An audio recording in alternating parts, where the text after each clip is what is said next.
funny story you might have heard before. I used to live in a place called Norfolk.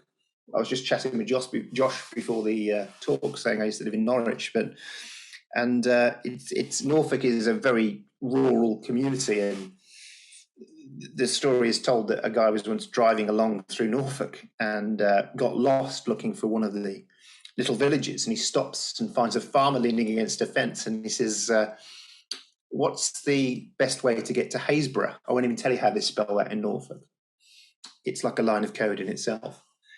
And the farmer turns to him and says, I wouldn't start from here. And the problem is, you have to start from here. This is where you are. Where you are today is where we have to start from. So there is all sorts of positions you're in as businesses. And so how do you build a successful business from your love of code and doing that? And a lot of you, as I say, are self-employed. Some of you might be limited companies. Some of you might have staff working for you, quite considerable ones. But let's just talk about those of you who are like sort of one-person operations. The most, I think, important principle to start with is you need to link your business growth with your personal wealth. Let me unpack that for you. In other words, the basic premise of your business is it's got to make enough money for you to live on. It's got to make enough money for you to do all the things you need to do. The first word is need, not the want word, but the need word. You've got to pay your rent and your gas bill, and we can all see soaring prices in that sector right now. So the first thing your business has to do is meet your needs. And that can be a big number for some of you. It could be £3,000 or £4,000 a month. It could be £10,000 a month. I don't know what that need is, but you'll know what that need is. But I found that I really started to unlock getting my head around building a successful business when I linked my business growth with my personal wealth. That's the starting point. That's the minimum point. And if your business isn't even doing that at the moment, that's the first thing you need to figure out. How do you earn enough to pay the rent, to pay the mortgage, to not get into debt, not have to borrow money?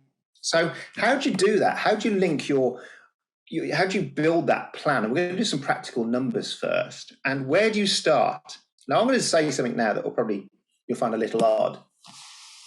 You start with when you're dead. I'm going to unpack that for you.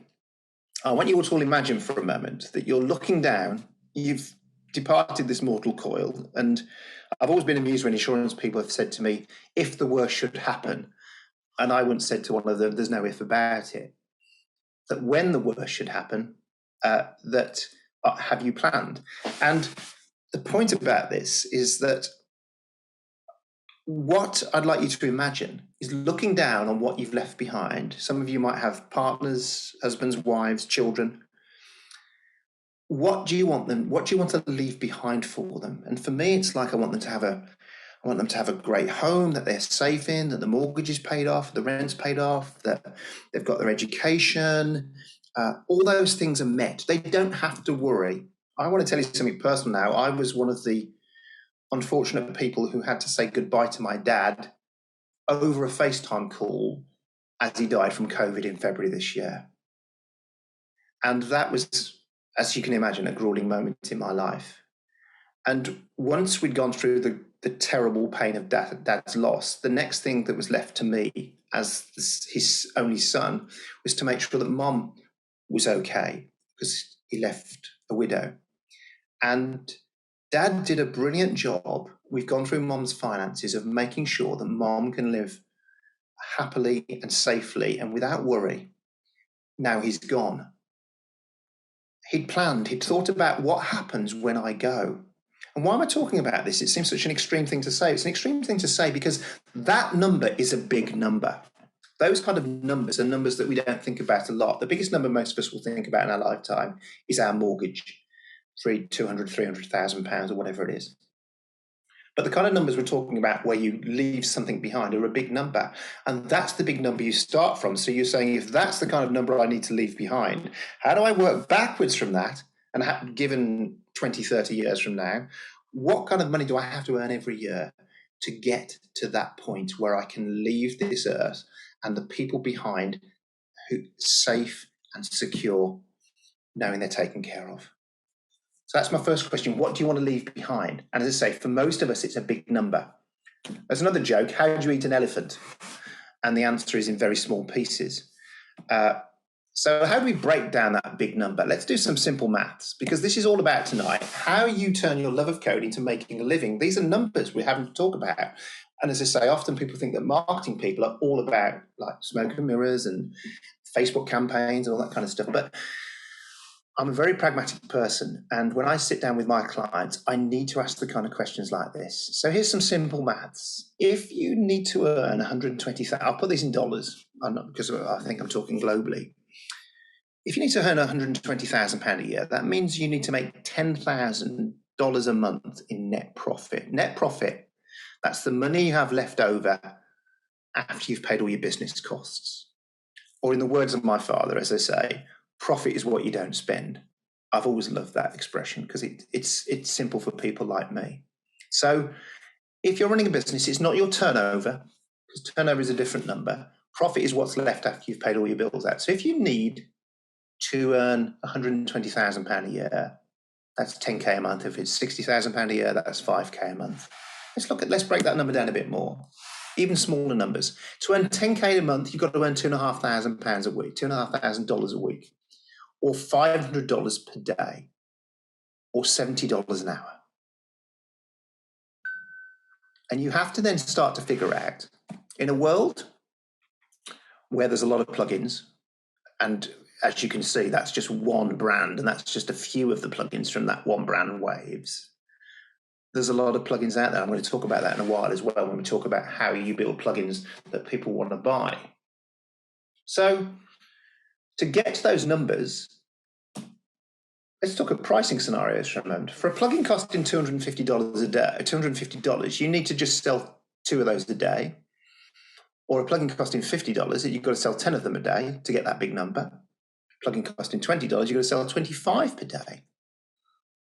But then there's all the challenges come in, because you know that the more customers you get, the more problems you have, because there's going to be more questions for support, and questions about installation, and questions about, oh, my iLock account isn't the one I use, or the PayPal account that I've got attached isn't the email address, so where's my email, where's my effing download, and all those kind of questions that developers get every day when they're working for themselves. All those kind of questions. So more customers makes more problems. So there is an argument that says that whilst it's kind of seems like a good idea to sell plugins for $20 a shot because you'll get more customers, actually the smart person sells them for $250 a shot because you get less customers, and less customers is less problems, less challenges. You're here today with a lot of challenges. You've got to come up with ideas. You've got to do the market research. You've got to do the coding. You've got to do the marketing. You've got to do the selling, the support, the bug fixing, the updates, and lots more. And I spoke to one of my clients today, and I said, when you hired me, what was the biggest fear you had? And he said, I was in this trap. He said, I was not making enough money to be able to hire someone to help me grow, but I needed somebody. And he was in this vicious circle of how does he take it to the next level? Back to that question, how do you make a decent living from your love of code? How from making plugins, from coding software? Here's the challenge, and we're going to see another big number in a minute. That I don't know how many of you on this call today do any kind of running. I've done a bit of running over the last few years, just get myself in shape. As you get older, the fat seems to be more resistant to come off you. So I started running 5Ks, but I know people who run marathons, and the London Marathon has tens of thousands of people that run it every year. So the chance of me winning it is highly unlikely. The chance of me coming in the top 100 is highly unlikely. The chance of me coming in the top 1,000 is highly unlikely. So it's not a race I want to be in, because it's a race I'll never win. I did some research this morning before this seminar today. Here's a big number. Currently on the KVR Audio product database, there are 18,600 plugins registered, and not every developer registers their plugins there. That's a huge number, And you've got to write code and come up with all that stuff we talked about earlier and launch a product that's going to make you a living into that number. And we often laugh, I don't know about you, but on the experts, we laugh when somebody emails us and says, we've just made an 1176 plugin, and we think, well, nobody's done that before, have they? So you've got to come up with an original idea that people will buy. And here's the challenge, coming back to this whole issue of me never running the marathon for various reasons, is that we have an expression on our team, which is 7 dogs chasing the same cat. And what I mean by that is, and I was talking to Josh before this seminar started today, and he was talking that he does YouTube videos. And everybody seems to be making YouTube videos now. If you release a plugin within an hour, everybody, including my mum, has made a review video of it. Everybody's out there trying to get some traffic, trying to win the traffic, trying to get a piece of the action, and at the same time trying to monetize it to make money out of it. And as I say, I also was the founder of the Expert Sites. The Expert Sites runs on analytics. The amount of analytics we have about what happens is insane. We know what YouTube can generate in income for people, because we've had 50 million views over a decade of YouTube videos. We know the kind of money people can make. And 99% of the people on YouTube will never make a living out of their YouTube videos. It's a long tail process, and they're all chasing the same cat. So the best way, if you can't win the race, is to find another race, to find another thing to do. If you can't win the game, then change the game. And I've had this conversation with my clients over the years. They've come to me and said, how do we do this? And I say, well, don't do that. Don't look at what everybody's doing and copy them. Find something else to do. Find a better idea. Find a different idea, because that's how you win customers. It's not by looking at if you find a trend and decide you're going to do something to address that trend, in a sense, you're too late because the trend has occurred. The trick is to either beat the trend and come up with a completely new idea, and there's not many left, as you can probably realize, or just do something better than everybody else. I want to talk about bread. I lived in Greenwich. Josh telling me where he lived. His American accent belies his actual home roots, which is in just outside London. And we lived in Greenwich, my wife and I, for about 5-6 years. And Greenwich is a lovely part of London. It's a small sort of suburb of London with Victorian terraced houses all tightly knit together. We had 2 pubs, we had a butcher's, we had a vegetable shop, greengrocers, we had a fish shop, we had a cheese shop. And also in Greenwich, we had a Sainsbury's supermarket or grocery store, depending on where you live. We had a Co-op supermarket as well, grocery store. And both of them sold this basic thing called bread. You could go in there and it was stacked high, 50 pence a loaf. And on a Saturday morning, there was a queue down the street in Greenwich outside the cheese shop. And that queue would start at about 8 o'clock, and the shop wouldn't open until 9. And by the time the shop opened, there were probably 20 or 30 people waiting outside the shop to buy something. And it was 5 minutes walk from the Sainsbury's and the Tesco's and the Co-op, or I can't remember what they were, but they were 2 supermarkets selling bread at 50p. What they were selling was bread. Same thing. And this bread was £3 a loaf. It was sourdough, and it is sourdough. And they were selling it by getting £3 a loaf for it. And people were queuing up for it.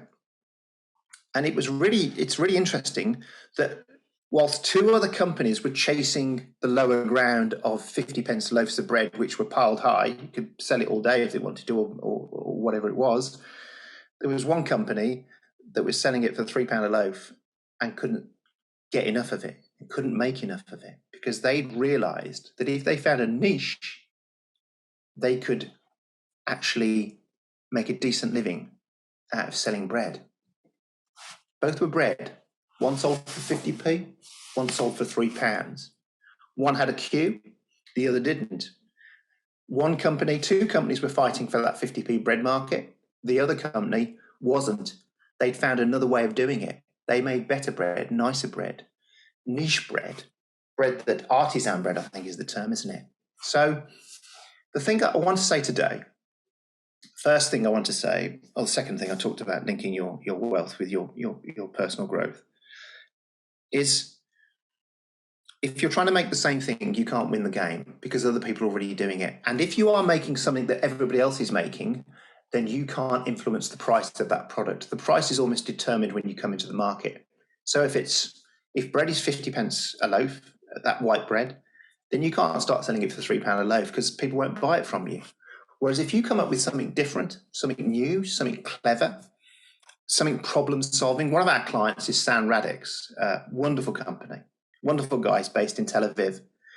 And they've always determined that they're not going to make the next 1176 emulation or the next SSL thing. They make Auto Align and Auto Align Post. Auto Align Post won them a technical Emmy because they make these problem-solving plugins. They're clever, they're smart, and they solve people's problems. And if you can solve people's problems with your ideas, rather than trying to just reinvent the wheel all the time, you have a better chance of making that sourdough version, the plug-in equivalent of sourdough bread. That takes a lot of thought and a lot of consideration. Josh, I can see some Q&As coming in. Is there anything that you want me to address now, or should we carry on? Well, I think these questions are highly relevant to the things that you were discussing. Do you want to fire away? Sure, I'll fire away. So first question. Who's asking the first one? An anonymous attendee is asking questions. It's probably my dad, and it's probably a friend of mine. Probably, yeah. So there's a question that says, there's so much to learn: C++, Xcode, Visual Studio, Juice, Framework, STL libraries, unit testing, CI/CD, and so much more. Where do you put your focus in if you want to be an independent creator and not work in any one of the audio companies? Any tips? That's a really great question. One of my plugin developer friends a few years ago, I'll get into the answer and you'll see where I'm going in a bit. The most important piece of advice I had to give him over 3 or 4 years was to hire a bookkeeper, because he spent hours doing his books. He wasn't good at it. And so he'd spend hours doing his books. That was time he couldn't spend coding and time he couldn't spend developing products. And in the end, I said, you've just got to hire a bookkeeper. And he rings me these days, and it's virtually on a regular basis. He'll say, that was the best advice you ever gave me. And, there are things that you're good at, and there are things that you're not good at. And you've got to decide what you're going to focus on. And if let's say you can earn, I don't know, I'm just going to pluck numbers out of the air here. Let's say you can earn $250 a day coding, and you can find somebody to do some marketing for you or your bookkeeping, whatever. And they cost you $100 a day, then it's a no-brainer, because you can make more money doing what you're good at than you're going to have to pay somebody doing what you're not good at and taking that strain off you.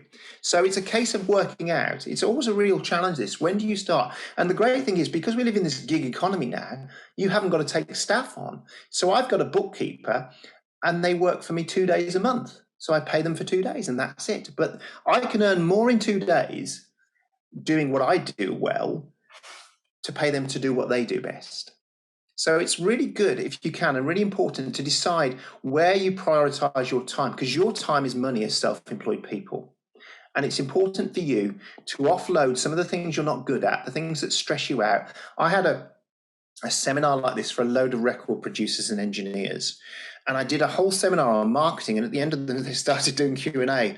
And most of them said, Russ, we're not good at it, and we don't really want to do it either.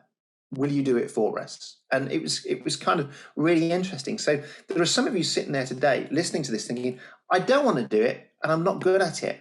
So the best thing you can do is, as long as you're earning more doing what you're good at than you're paying the person to do the other thing, then it's a no-brainer to spend that money doing it. So I would never decorate my own house anymore, because I can earn more doing what I do than it would cost me that take my time away to go and paint my front room or something. I can pay somebody less money who will do a better job of painting my front room than I can earn that in that same time. So that's Josh, I hope that's, I don't know if the anonymous person can give is that a helpful answer? But that's what it is. It's finding people who are better than you at those kind of things and hiring them, and do it as a gig economy thing. Don't take staff on, because remember, profit is what you don't spend, and staff are an overhead. What we mean by an overhead is that's a cost that is recurring in your business. Whereas if you've got somebody you can hire on a freelance basis, and some of you are probably working like that as developers, then you can say,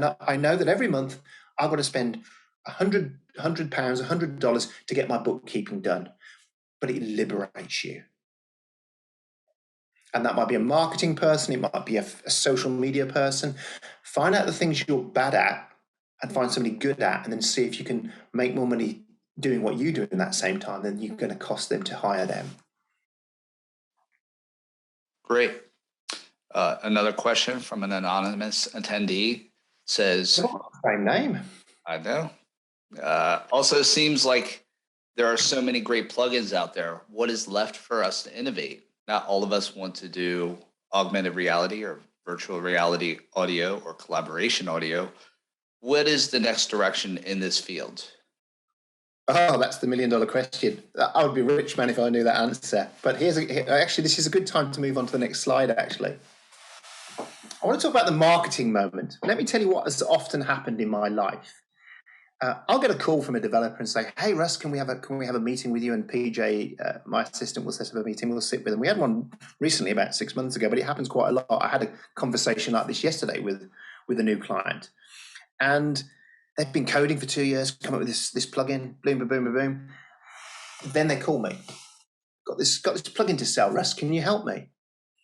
In a sense, the conversation's too late, because I want to show you that timeline. There's the idea you have for a product, and then you probably code for 2 years. That's the kind of life cycle my kind of clients take to get products to market. Often you might do it quicker. Great. If you do, then perhaps you should tell people that and hire yourself out doing that. And let's say start selling is 2 years later. Now, along that line, I wonder where you think you should involve me, or involve marketing, the marketing moment, as we're going to call it, because I'll show you what those moments are in a moment. The truth is, my most successful clients involve us at the very start, because it's not a case of coming up with an idea and then working hard on it for 2 years and then thinking, let's find a marketing genius. Let me be clear with you, there's no such thing as marketing geniuses. There's people like me that use certain principles to get products out to market. But if you've made a bad product, I can't sell it. It's impossible. It's in the production world, excuse my French, for those of you who know, we can't polish turds, and we can't even roll them in glitter. And some people will try and do that, but the public aren't stupid. If it's the same as something else and the same cost, they won't buy it. If it's an inferior version of the same thing, they won't buy it. So that process, whether you hire a person like me and my organization and my people, or whether you do it yourself, that marketing moment has to start. The sooner you start the marketing moment, the better chance your product has of making a difference. And here's the marketing moment questions. These are the kind of questions we would ask. And we had this conversation yesterday with a brand who were asking us to roll something. Actually, I think we can save this one, but often we can't. Why make this? Who is it for? Do they need it? Is there a better version you can make? And I want to, let's get to this one straight away. There's a company that we all know called Nokia. Nokia, if you remember, owned the phone industry, the mobile phone industry. Every builder had a Nokia. I can't remember what the number was, 6801 possibly. Somebody who's in the room could probably correct me there, or 6810. Nokia, everybody had Nokias, whether they were the flip phones or the slide phones or just the cheap blue one that you could play Snake on. They owned the market. They were the biggest people in phones. They had actually come from making Wellington boots, if you want to know the history of that company, but that's another conversation. But they owned the industry. And then one day, you all know what happened. A guy called Steve Jobs stood on a stage, got at one of the best, if you want to see a marketing presentation, the first iPhone launch is genius, where he stands there when he gets his iPhone out, you know, these great cameras but terrible phones, and he says, people asked us to make a music device and a browser. and a phone. And he repeated that about 3 or 4 times. People asked for a music player and a browser and a phone, and he kept saying it. And as he said it, the audience clocked on to what he was actually saying, that what they had done was a music player and a browser and a phone. And overnight, Apple changed the game. They made a better version of a phone. Well, that's debatable, because actually my iPhone seems to do everything but make phone calls. But we all bought it. I queued for the first one. I'm that sucker. But so is there a better version? Is somebody doing something out there right now that you can do better? And it's not arrogant to think like that. Is there a better way? Because often the best-selling products out in our industry, let's go back to Sound Radix, solve problems. Problem-solving products are really good sellers. To be honest, if you came to me today and said, Russ, I'm going to make an emulation of an SSL or an 1176 or whatever, it's boring. It's boring. However good you could do it. But is there a better way of doing something else? How can you solve people's problems? How can you make a better version? Who have you asked? You know, I've got clients, and have you ever done the job that it's for? I had a client, and he makes a very popular product, and it's one of the biggest selling products in its portfolio. But it had real workflow issues, and we had an ongoing discussion with the brand. I would have a phone call with them every week, and every week I would bring up, this is a brilliant product, but it's hard to use and it looks like shit. Those were the 2 things I used to say every week to them. We got that kind of relationship.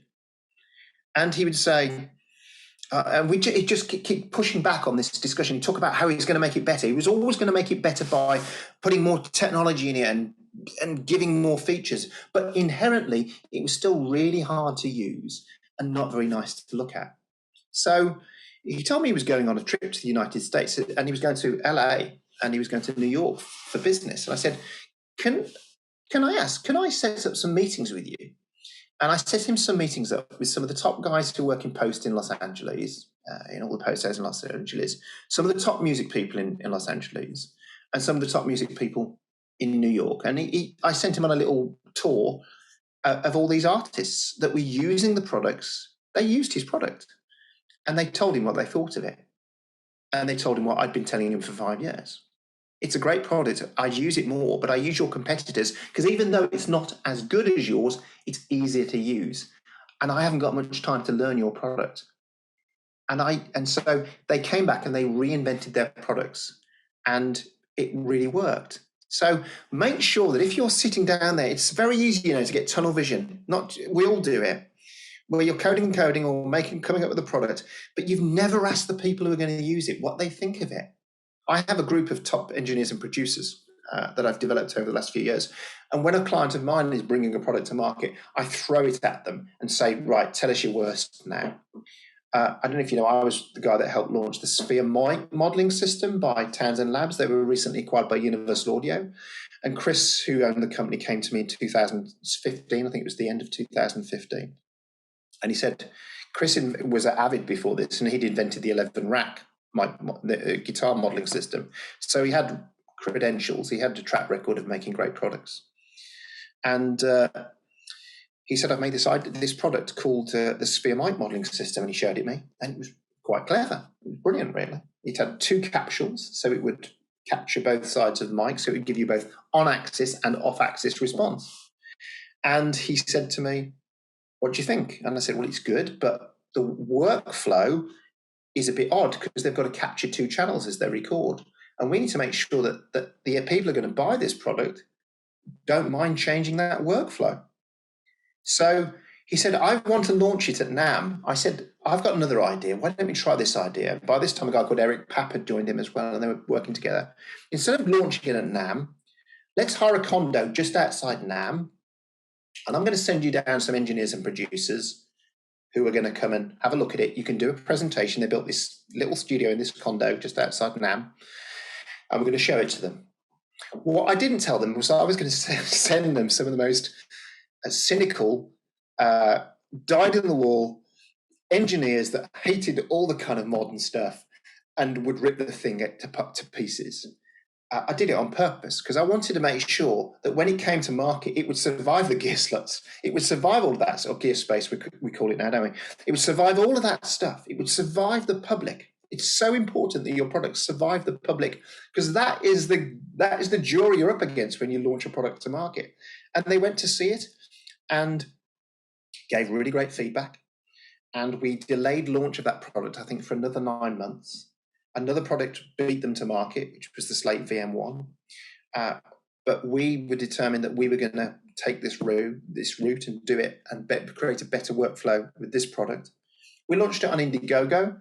We wanted to raise, I can't remember the numbers, you can look up yourself afterwards if you can go on the Indiegogo search and find it. I think we were out to try and raise $50,000. It could have been with 30,000. It was basically the first manufacturing run of the product. And in 2 days, we'd raised $200,000 because we'd done the most important thing that we do again and again and again for any product. Remember, I talked earlier about that line. We went right to the source of the people who were going to buy the product, people who were going to use the product, and asked them what they wanted. That's why I think, whether you love or hate him, that Simon Cowell is a genius. Because what he's done with the X Factor is he gets the public to vote for what they like. And at the end of it, he then sells that to the public. Well, they've decided what they like, so it's a win-win. And in a sense, this is what you have to do. You have to go to the people you're going to sell it to, ask them what they want, and then make it. That's how you make a product that's going to address a market, that's going to be different from the rest, that's not going to be those other things. What's the price? That's another thing, because price is a message. I don't know if you have appreciated that if a product is, let's take a Ferrari. A Ferrari is £70,000. Now, they don't make a £20,000 Ferrari. There's a reason for that. And if anybody ever said to them, why don't you make one for people who can afford a £20,000 Ferrari? It's a simple answer they have. We don't want to sell to those people. This is priced for a certain bunch of people. So when you price your products, you are telling people the kind of customers you want. So if you're going to sell $10 plugins, that's a message you've sent. You have created a message in your pricing. If you make a plugin that's $400, that's a message as well. And I have this conversation quite often, sometimes on social media with people. I saw somebody comment the other day and they said, Avid's pricing model means I can't buy it anymore. And I write to them, that's intentional. Avid is sending a message with their pricing of Pro Tools. And the sooner people get it, the quicker they can move on. Price is a message. But price has to be determined within the competitor product. We call all the competitor products as well. So you can't make an iPhone and go, well, that's I think $1,000 these are if you buy them. And then somebody comes out and says, well, I'm going to make an iPhone that's $10,000. Well, you've got to have some kind of sense of what the market will take with your product. And so whilst there could be product deviations and pricing deviations in products, there is a certain kind of level to the market as well. So you have to be careful when you make that decision about where you price things. The next question you ask in that marketing moment is, how will you communicate the message? How are you going to get it to people? How are you going to talk to people? Facebook, message, mailing, all those things, websites, they all have to be thought about. And how do those people listen? Where do they get their information from? I was on a call yesterday with a brand, and they were talking to me about a product, and they talked to me about the audience they were trying to get to. And I said to them, you can't say that because they don't even talk like that. They have a language, they have a place. I'm 55, I've got grown-up kids, and I think Facebook is cool, but they don't anymore. So if I want to get to my kids who are like in their 20s, I've got to get to them on Instagram, TikTok, all those kind of places, because that's where they hang out. That's where they get their information from. They get their news from it. So it's important that you find out how you'll communicate your message, and you have to choose the platform that those people hang out in. They might hang out in Gear Sluts. I can't get that. Sorry, guys, I can't get past that. Gear Space. Or they might read our blog, or they might read Sound on Sound. Finding the right place to communicate is important, because you've got to find out where those tribes hang out. How much will you spend on trying to get the message out? How much is that budget? I sometimes speak to clients and I go, how much budget have you got for marketing? They go, I've got nothing left. Well, that's a bad conversation, because that conversation should have been had at the start. There's tons of questions. They're all marketing moment questions. So I hope, Josh, that's not too long an answer to the question I was asked there, which is, how do you decide what to sell? You decide what to sell by asking questions, these kind of questions. I took on a brand 2 years ago. In fact, I was chatting to them today on the phone. I said, when did I start working with you? And we went through our email thread and found the original first email where Andrew from Pace actually introduced me to this guy from their bedroom, coder, and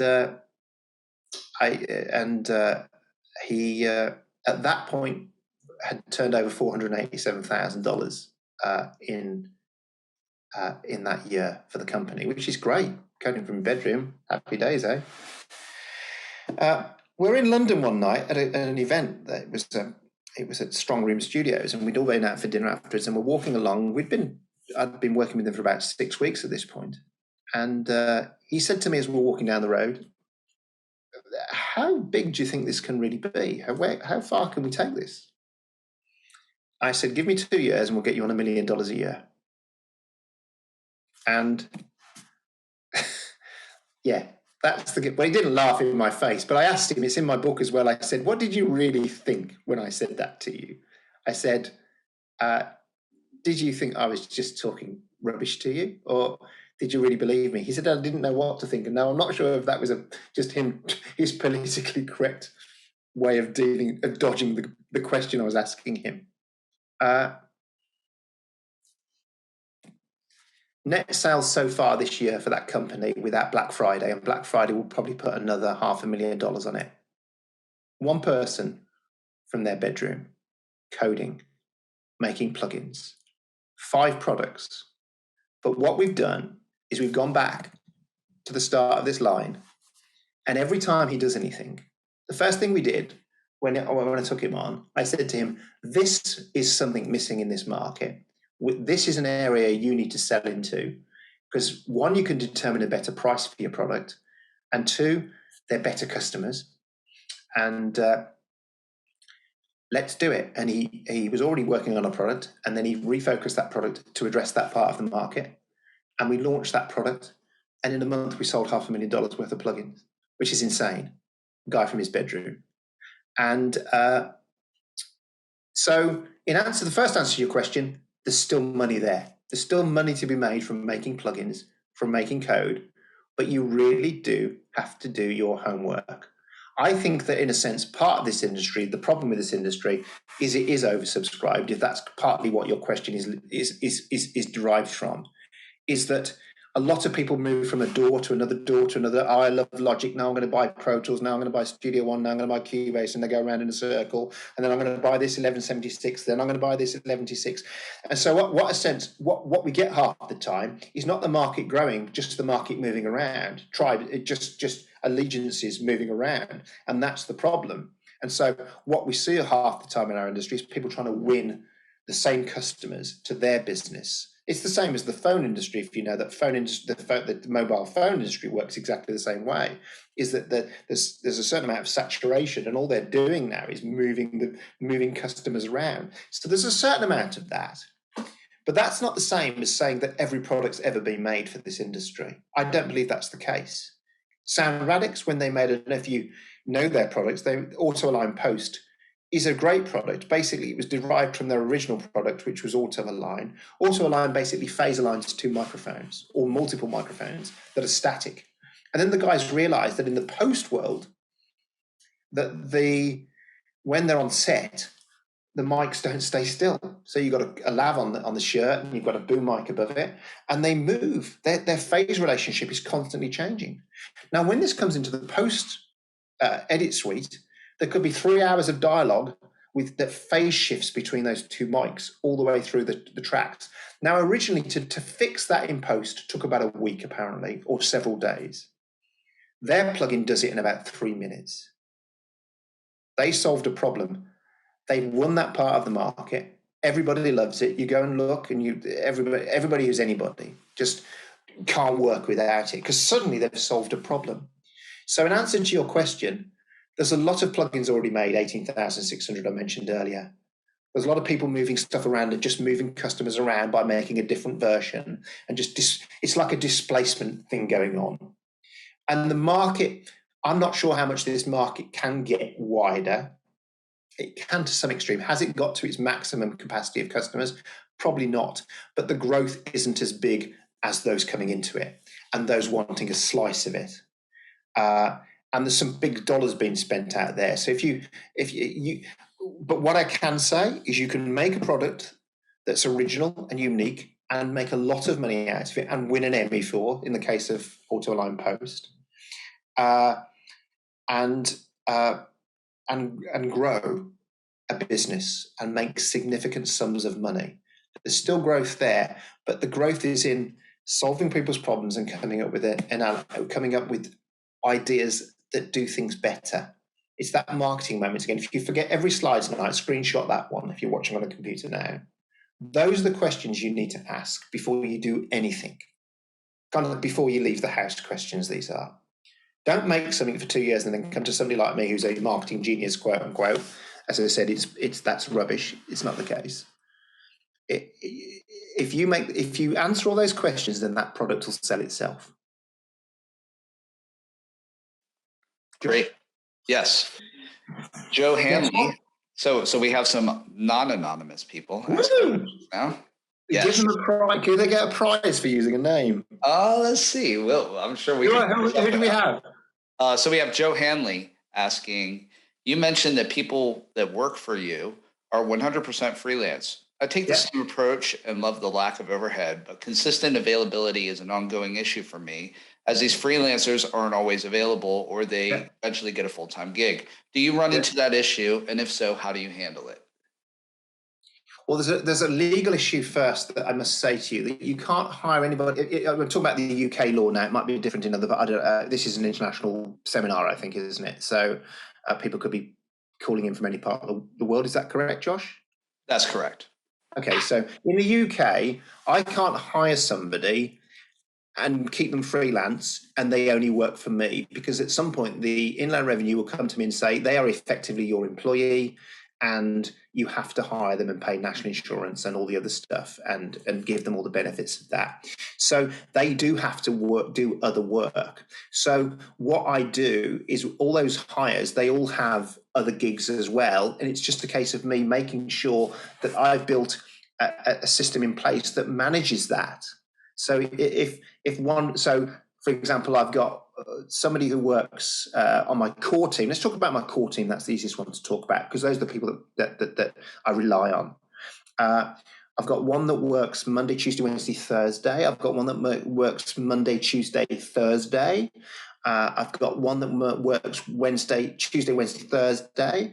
I've got one that works other days. And it's a case of me being creative with making sure that I manage the capacity in my business, because that is part of what you're going to have to do running a business. That's what management is.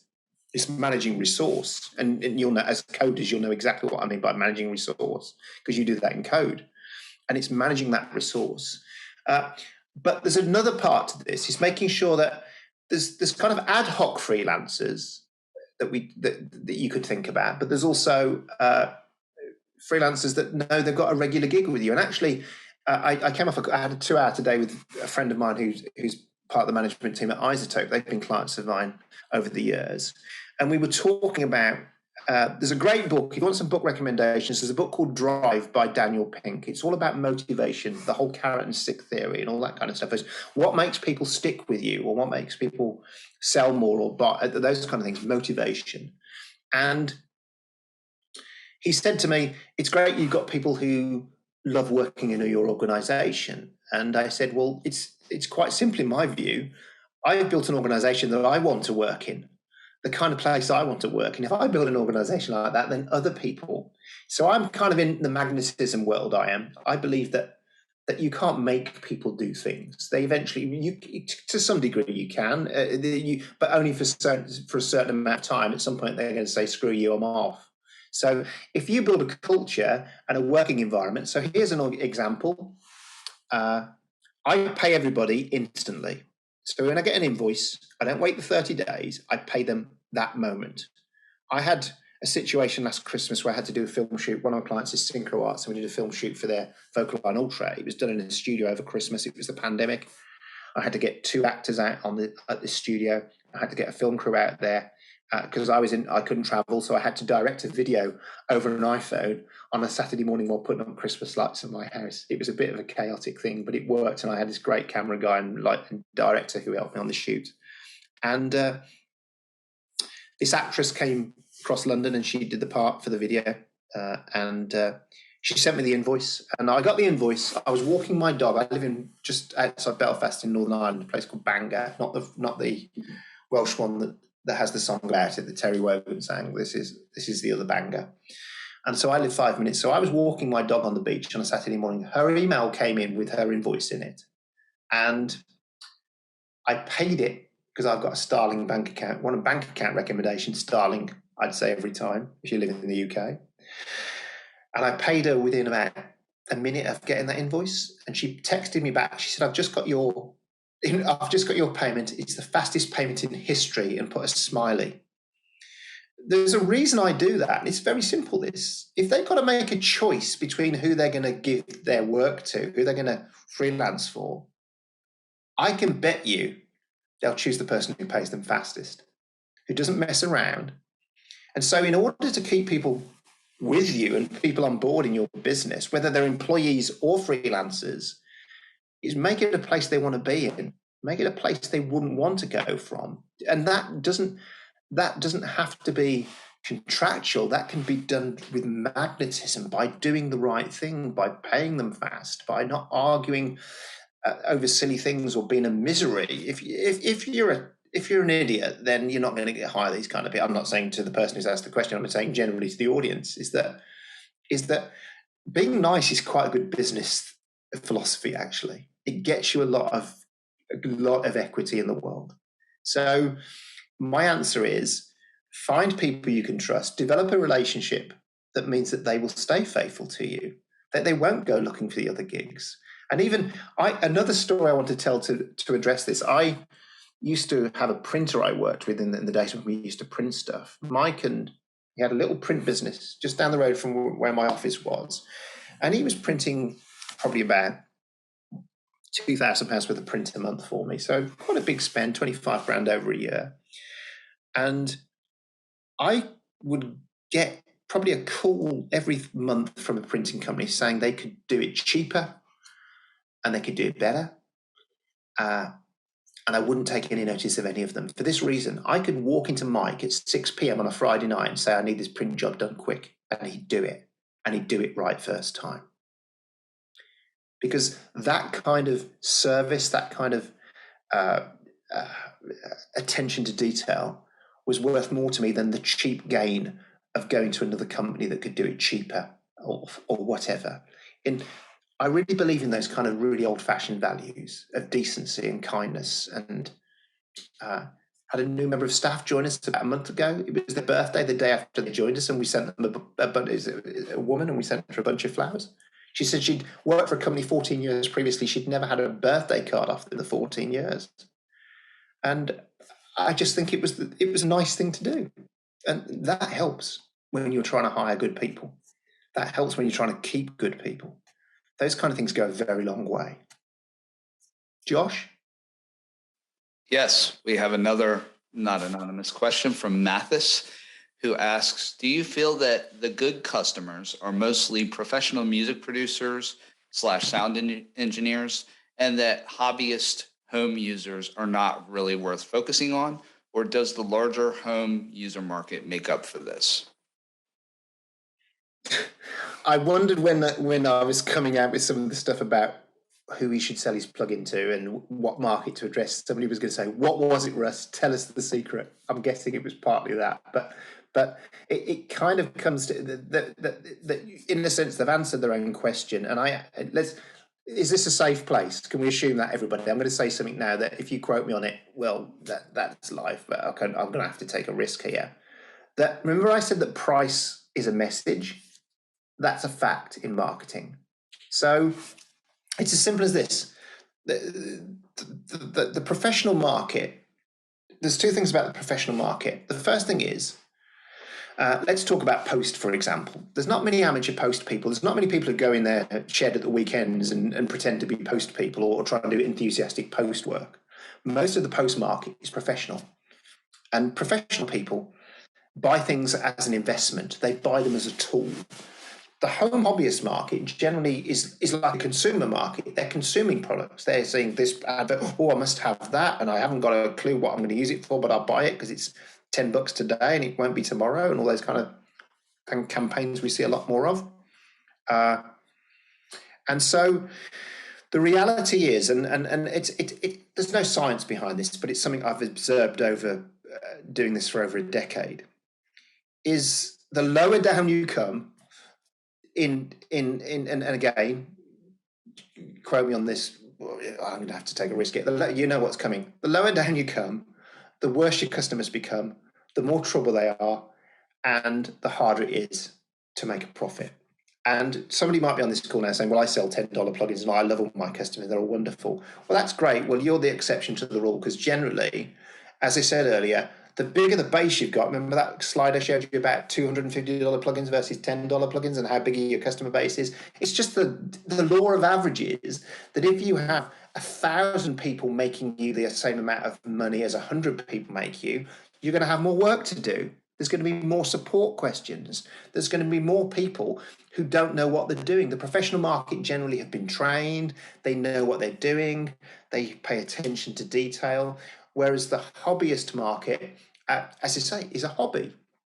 And so if you're asking my advice today, my piece of free advice today is go after the professional market, because that's where the money is. That's where the people don't mind spending money on a product, because it's an investment in a tool, not a consumer purchase. Joe Hanley asks, you don't get two questions, Joe. That's a joke. Carry on. In terms of pricing, how would you approach an educational product that is designed to help a novice become better with a possible goal of becoming a pro? Can you ask him? Sorry, I can't see the question. Does he mean an EDU product in terms of EDU pricing, or does he mean a product that's made for the education of getting people, newbies into making music or making something? So my take on this is, so he says the latter of those two. The latter. Okay. Yeah. Listen. When I say what I just said, I don't mean that we just write off all these people. There are some really decent, I've got some really lovely friends who just do it for a hobby. And in some ways, it's that middle ground that's frustrating. It's not the hobbyist who knows that actually this is just a bit of fun and I'm never going to go anywhere and I don't want to be Justin Bieber or Kanye or whatever.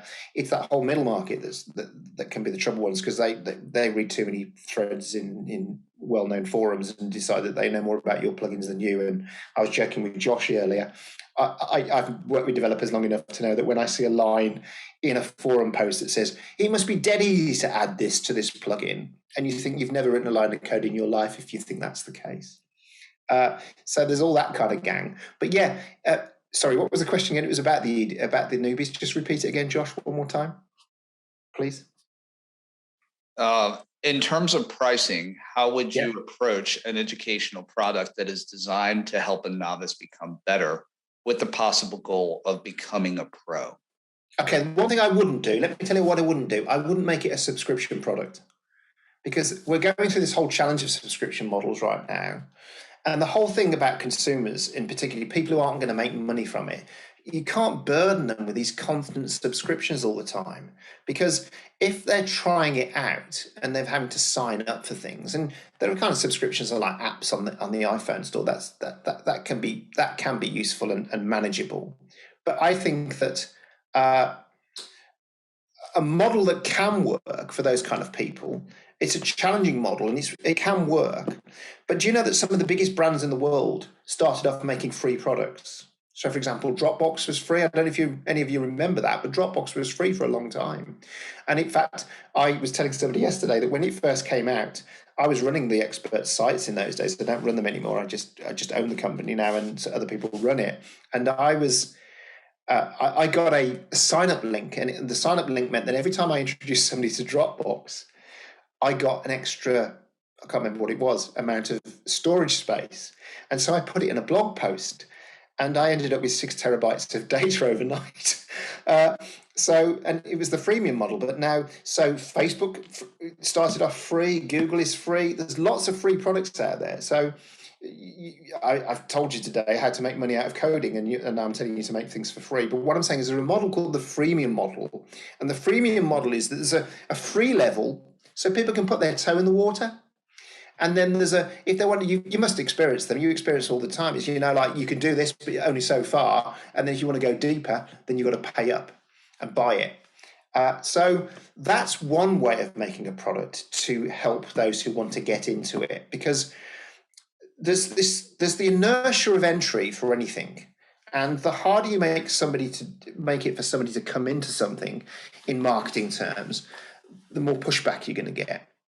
And we were having this conversation with a client yesterday who's come up with this great product.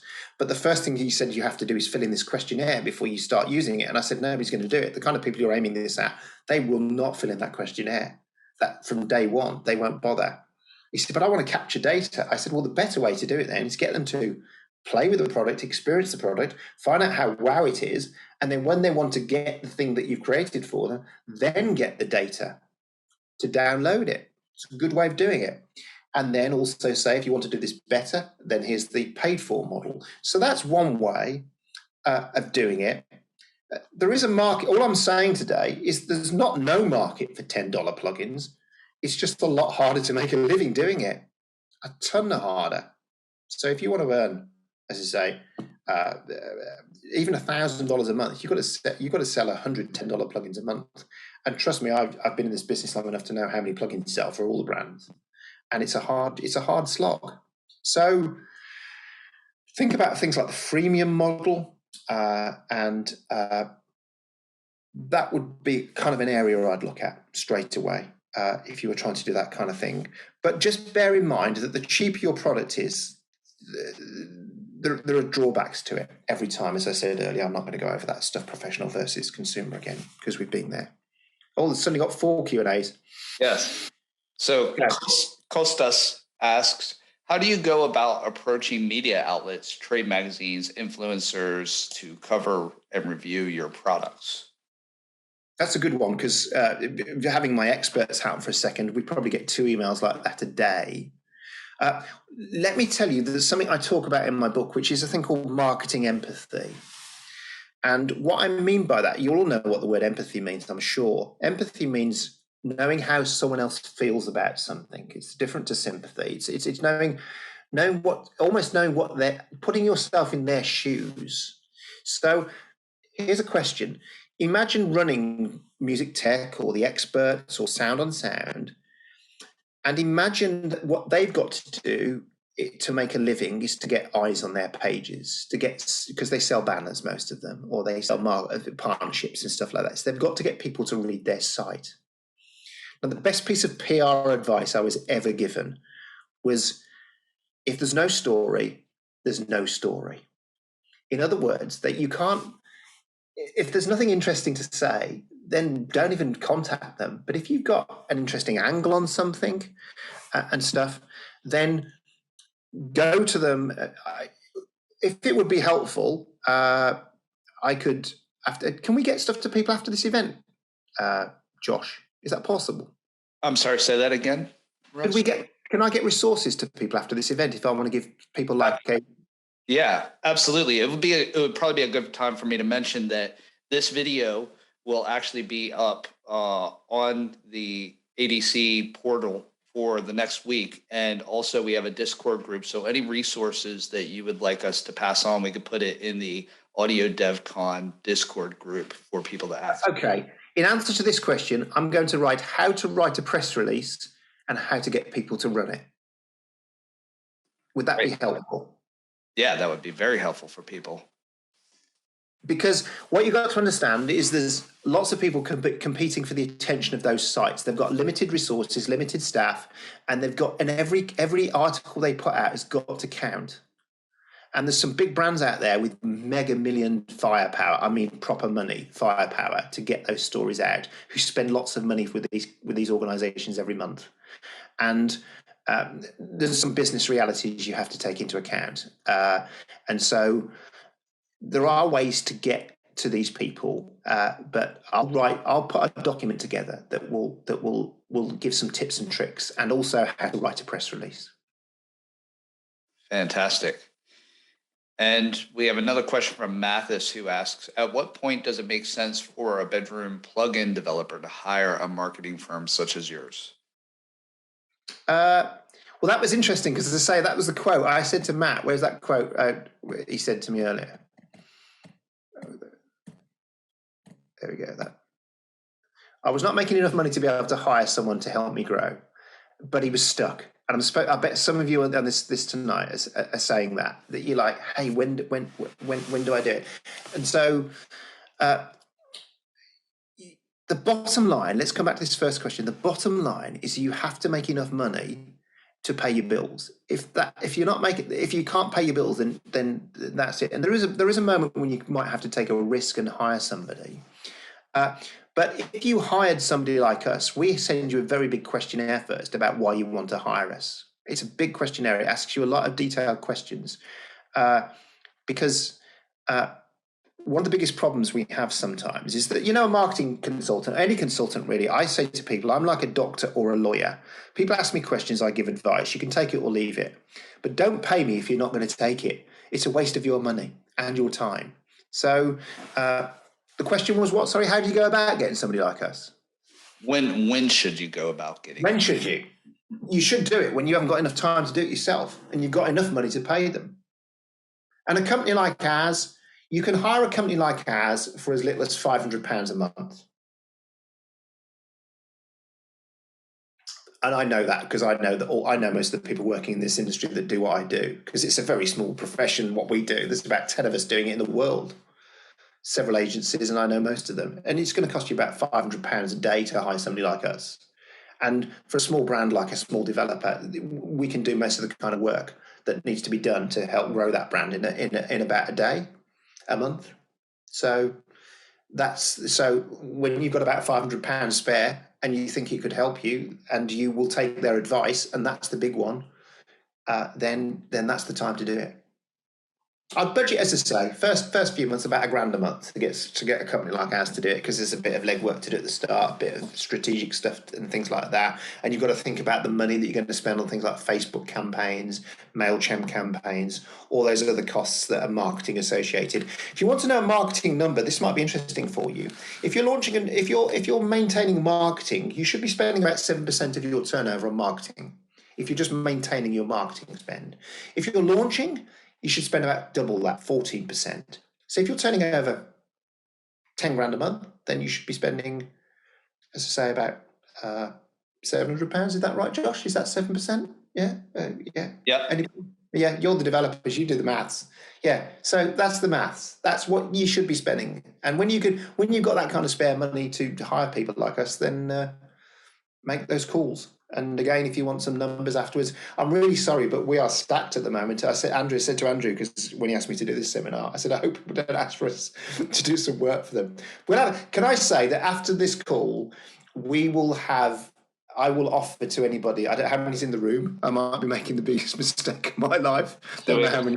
So we got 38. 30. It's probably the biggest mistake of my life, but I'm hoping that not everybody takes up the offer.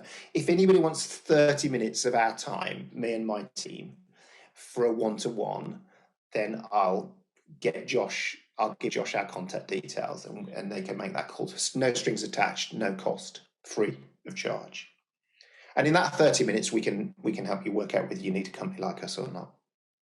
Fantastic. We have another question from Jacob Ring, who asks, what do you think of Black Friday discounts? No discounts versus small versus big discounts, and their effect to a brand. They're massive. They're huge. Some companies make half their money in a year out of a week of Black Friday. Half of their annual turnover is made on Black Friday week. It's massive. It's huge if you do it right. And the trouble is, it's a bit like, there are certain things in the world. I don't like nuclear weapons. I don't like lots of things in this world. Black Friday is here. You can either ignore it, or you if you can't beat them, join them, kind of thing. And if you're worried about devaluing your products, what you can do, and we have some clients like this who don't like discounting their products, so we get them to, we say, well, do it via a dealer then. Do it like Plug-in Deluxe or Sweetwater or Plug-in Boutique or one of those, or one of the many millions of plug-in sales companies now is get them to do it for you and let them do the discounts so they get the kind of dirt on their hands, because Black Friday is here. It's one of those things. What I would say is one strategy that's really important is that you've got to be careful here. I won't name any names, but we all know who I'm talking about. Constant sales are pointless. They're just a race to the bottom, and it's like you devalue your products. Nobody takes you seriously anymore. The joke amongst people.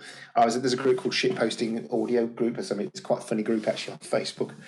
And somebody said recently that this particular brand only have sales on days with a Y in it,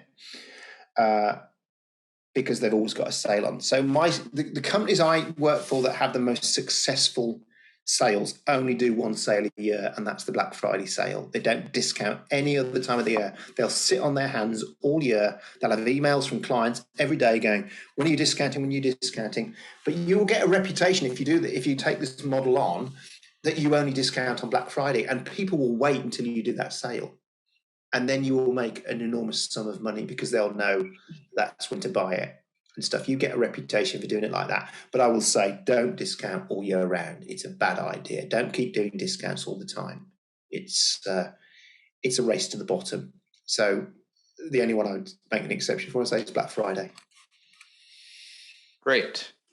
We have another question from the anonymous attendee, or one of them, asking what percentage of revenue should be spent minimum, ideally maximum, on marketing measures like ads, sponsoring, and so on. Do you have any general recommendations on what type of marketing measures work best? So you answered that a little bit earlier with the 7 and 14. I can give you some metrics. So metrics are things like banner ads will get you about a 0.4% click rate.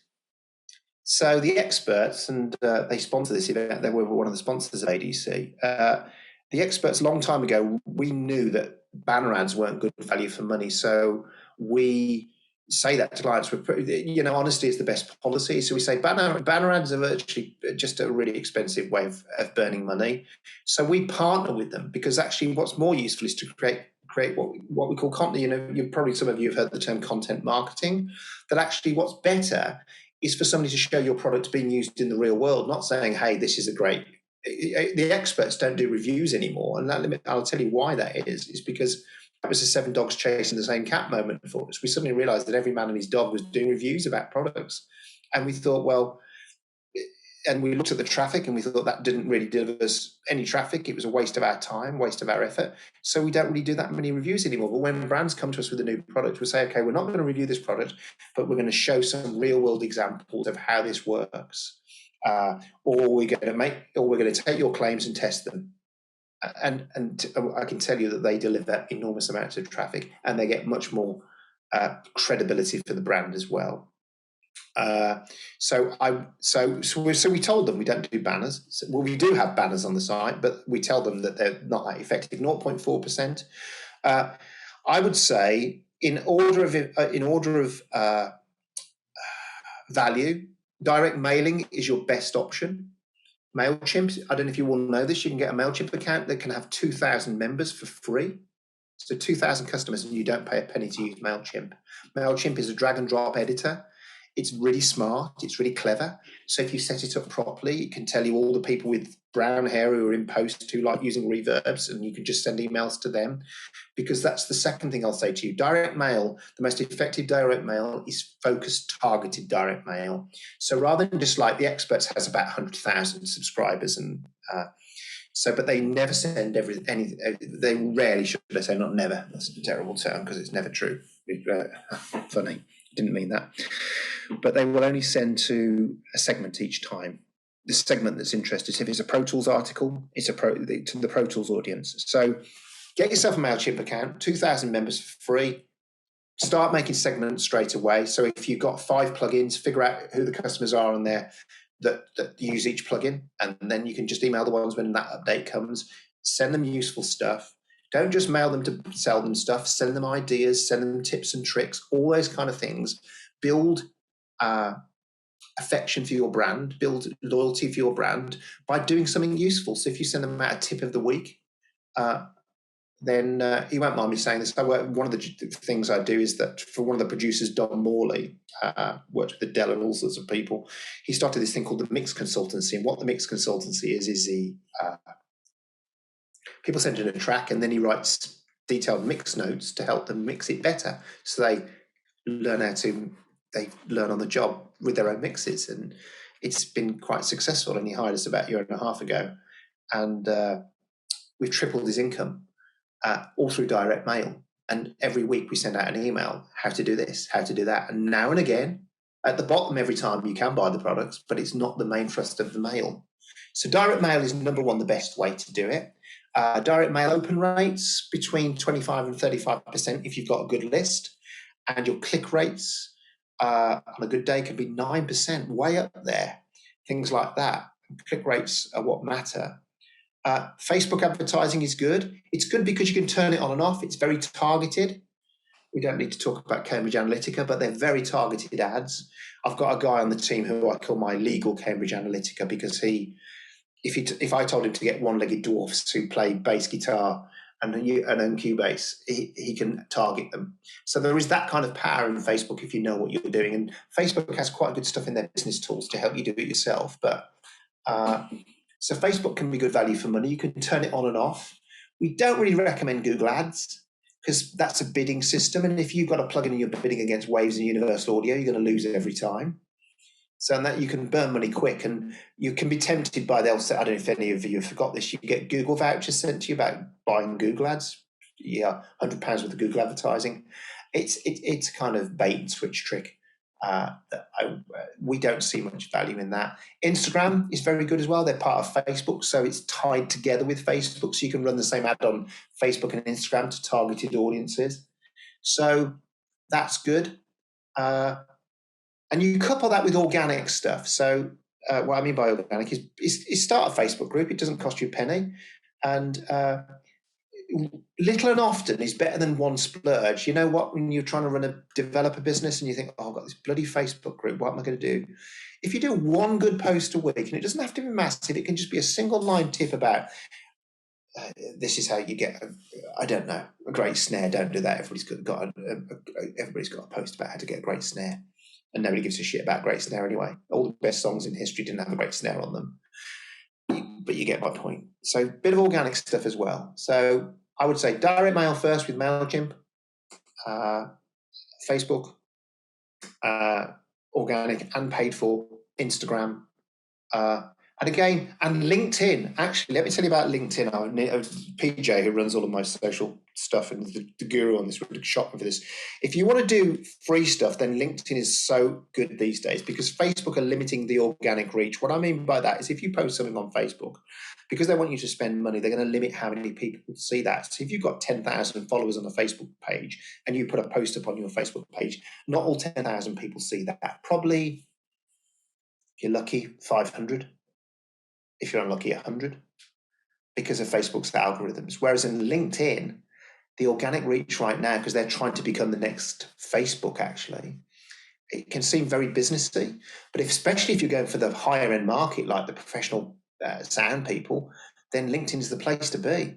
And you can advertising is very targeted on LinkedIn as well. You can do. So that's one that people forget about. But I would say direct mail, Facebook, Instagram, and have a look at LinkedIn as well. Get yourself a LinkedIn profile. It's good. Great. We have a question from Sudara asking, are there any other marketing or pricing first steps that a solo dev should be taking on their 2+ year journey? Can you just unpack that for me again? Sorry. You cut out halfway through. The software let us down. Are there any other marketing or pricing first steps the solo dev should be taking on their 2+ year journey?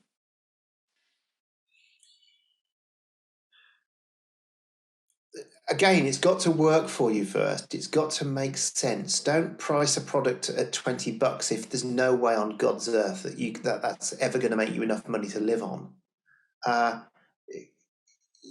It's easy to think going to the bottom first is where it starts. It's often the opposite thing, is that I would, if you're in your 2-year journey, I don't know how much you're making now, but look for other opportunities. It was brought up earlier. Look at the post market, look at the professional market, because that's where the money is, because their money is investment money, not consumer spending.